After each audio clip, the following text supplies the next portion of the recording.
Now, Gurmeet, a lot of people would be wondering that we know that the big event is starting tomorrow and day after, let's say. And let's assume the rates come out more or less in line with what has been speculated thus far. I use the term speculated carefully. But let's assume that's how it turns out. There's a bit of a rally that has already gone behind some of the most obvious names. Is there your fundamental research which tells you that there are some of these which are worth looking at investing even after the rally if indeed the rates get slashed down? It could be durables, it could be EMS, it could be autos, it could be cement, what have you. So, pockets where I think, Neeraj, it hasn't played out despite the good news. One is financials.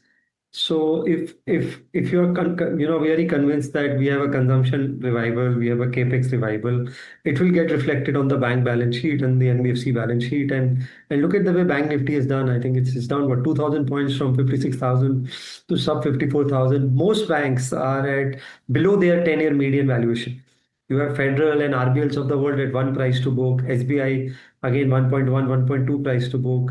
The private banks are around 3 times price to book. So it's not that they are trading at 4 or 5 times as they used to. So I think the somewhere because of FIS sell-off, I think Bank Nifty has been under pressure. I also think consumption-linked NBFCs should do very well once rates are settled and demand picks up. Whether it is Bajaj, whether it is Chola, whether it is Poonawala's of the world. Or the Shriram Finance of the world. So I think these are two pockets. I also think cement hasn't done anything, and cement hasn't done anything for a good couple of years now. So despite August being a monsoon month, we haven't seen any price reduction. Plus now you have Ultratech heading towards 200 million tons, and you have the ACC Ambuja Adani pack at about 130, 140 million tons this year. So massive consolidation happening in cement. Something very early to say it is like telecom, but something very similar to telecom will play out here as well over a period of time, which will bring pricing power.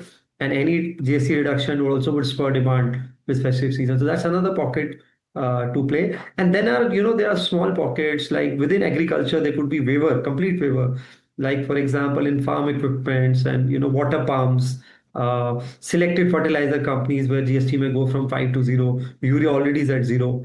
So I think those are the plays in my view which are right now haven't reacted much to the GST announcement. Even on consumer names like Tata Consumers and others of the world, they've not even they've done nothing at least in last 2 years if I recollect. So I think there is a lot of juice left provided the cut is sizable and it leads to a spur in demand with festive and marriage season ahead.